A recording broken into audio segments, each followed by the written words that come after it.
എന്താ വന്നേ? നമസ്കാരം. നാളെ നോക്കാനാണ് വന്നത്. നക്ഷത്രം പറയാ.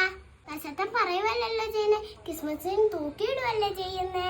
ഞാൻ ഉദ്ദേശിച്ചത് താങ്കൾ ജനിച്ച നക്ഷത്രം പറയാ. ഞാൻ ഭരണിയിലാണ് ജനിച്ചത്. അതെന്താ ആശുപത്രി പോകാൻ പറ്റിയില്ലായിരുന്നോ? അതല്ല തിരുമേനി, ഞാനില്ലേ ഭരണി നക്ഷത്രത്തെയായിരുന്നു ജനിച്ചത്. ഭരണി എന്ന് പറയുമ്പോൾ അത് അറിയില്ലേ, കറ്റിന്റെ ഒത്തി നിൽക്കുന്ന പറഞ്ഞ ചാടി നിൽക്കുന്ന ഒരു സാധനം. ഭരണി എങ്ങനെ ഇരിക്കുന്നു അല്ല ഞാൻ പറഞ്ഞത്, താങ്കളുടെ കാര്യം ഞാനൊന്ന് പറയട്ടെ.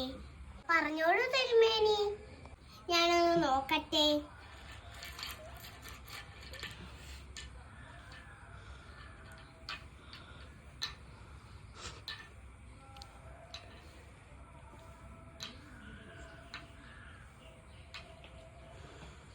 ഈ ഭരണിയിൽ അച്ചാറിട്ട് വെക്കാം, ശർക്കര